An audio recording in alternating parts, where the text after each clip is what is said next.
The Foundations, the wonderful conglomeration of crooners and players who bring us Build Me Up Buttercup. Whoever's in charge of the copyright, not sure exactly who it is, Sony Music maybe, exercised a copyright claim last week on one of my podcasts for using 2.8 seconds of that. So I'm not sure how much of that is going to be in my fade going forward. Real sad state of affairs, but it's not as sad as the state of affairs relating to the Wisconsin Badger football program. I had a podcast scheduled, I still do, for Friday early afternoon. That was going to be my Washington preview and also share some thoughts on the coaching situation, bandy it about with my two guests.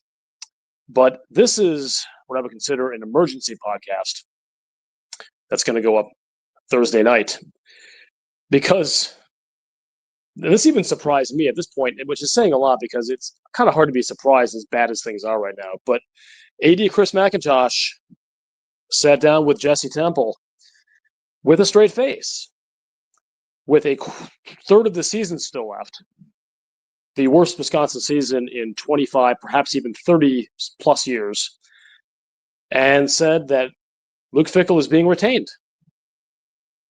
And there were a few things that were delved slightly out of the vagary area, the vagary zone. And by the way, while I have you, please like and subscribe to this podcast. This keeps me active and motivated and ready to be my best every day for you guys. Really, really appreciate it. And your comments, they mean a lot, even if they're nasty sometimes. I still respond to them. But I can say that I'm not shocked by the overall theme of keeping Luke Fickell for 2026. I think a lot of us had recently, at least, resigned ourselves to that inevitability. But I'm a little shocked. I'm not sure if others feel this way, but I'm shocked at the timing of it and the method by which it was delivered.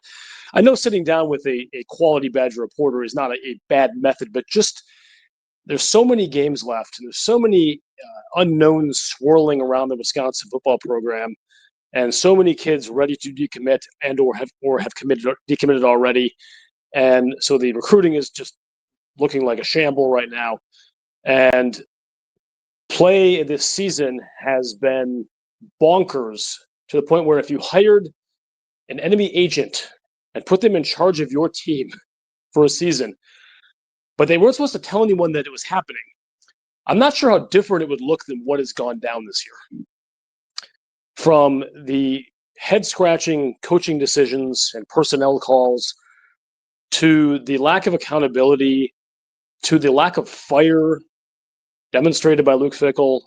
I just don't know how many times he can say he doesn't know. I don't know what happened. Bro, who else knows if you don't know? It's just been building up and up and up to the point where my dam broke about a month ago on this, after the Maryland game.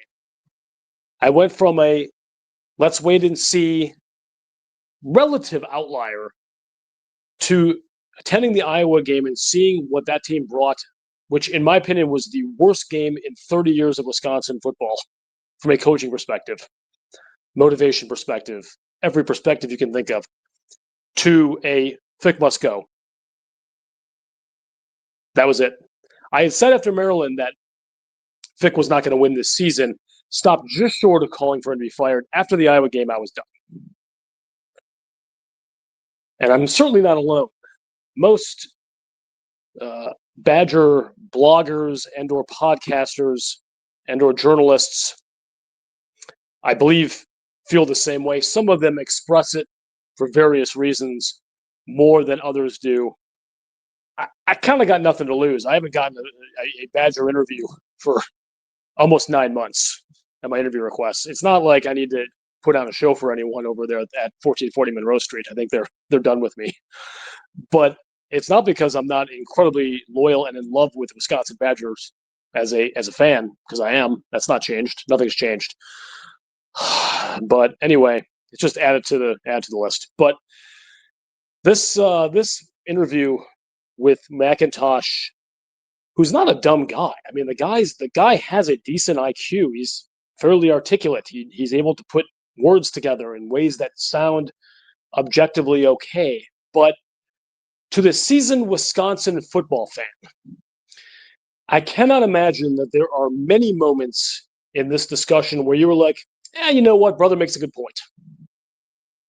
Rather than staring at your screen and screaming before jumping face down onto your bed in despair. As Gary Alvarez myself noted on the social medias soon after this, I've did a Venn diagram. I just got the whole meme arsenal out, got the Venn diagram out and all this stuff. But this really sums it up. It's this picture just dropped today when the gentleman, the farmer gentleman, had collapsed in the Oval Office, and there's this will be one day iconic. Doesn't matter what politics you are. This isn't a political statement, but Trump is kind of standing there ignoring all this, and there are people attending to this person on the ground. And I have Trump labeled as Macintosh, and the people attending this person that he's not paying attention to is Wisconsin football. I think it's an apt meme, guys. I mean, I can open my window and scream about this, or I can try and productively say things about it and or make jokes to the extent I'm able to, and to try and catharsize. But I am curious, although I think I have a strong suspicion, what everyone listening to this podcast thinks about this move by Chris McIntosh. Again, we're talking about two different dimensions here. One is the ultimate decision to retain Fickell, which I thought might be delayed till the end of the year, although I wasn't bullish on them getting rid of him. Two, the decision to make this call with a third of the season still left, and in all likelihood, 4 more losses, including probably at least 2 blowout losses, maybe more. Got Indiana coming up next week, that are going to make a mockery of our program. So this is basically done by Chris McIntosh, assuming that Wisconsin is going to have 2, maybe 3 wins. So they're going to be 2-10 or 3-9. Okay. I am flabbergasted at this. And we can keep saying, okay, well, he's not talking to the fans, he's talking to the donors or whatever. I don't know. I don't care who he's talking to. He's the athletic director for the University of Wisconsin. He's a state employee, a public employee. He's talking to everyone. So when almost everyone, this isn't scientific, this is just anecdotal by looking at social media and looking at podcasts and stuff, thinks he shit the bed today, yet again, with this, no matter what you think about the decision, it's the timing and mechanism by which he relayed this. What are we, like, I don't know what to even say about this. What are we doing here? Who is he doing this for? I mean, maybe it's just Kellner. Maybe it's him and Kellner. It's the Kellner show. I'm not friends with Barry Alvarez. I can't imagine he watched this thing and nodded and goes, yeah, that's the stuff. That's my guy. That's my dude. You know, I earlier today was battling with fans because I mildly called out J.J. Watt for his appearance on a syndicated talk show program, I think it's McAfee, where he was kind of dodging why he wasn't giving money and stuff. And maybe I have this all wrong. I mean, maybe it's not. And I love Watt. I love the Watts generally. But I was a little critical, like, you know, you can say all the things, you can say, oh, I was a walk-on, and, like, they can't do enough. That has nothing to do with anything. Wisconsin does not have enough NIL money.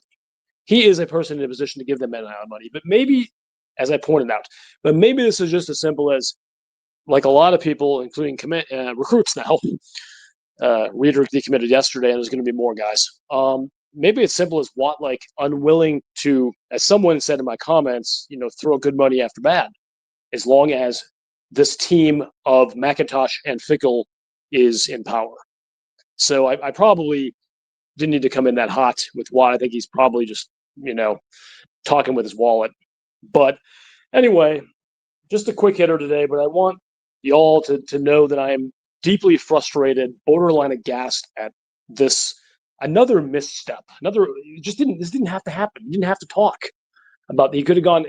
People were not demanding this statement of I stand behind McIntosh or behind Fickell today. They were not demanding this.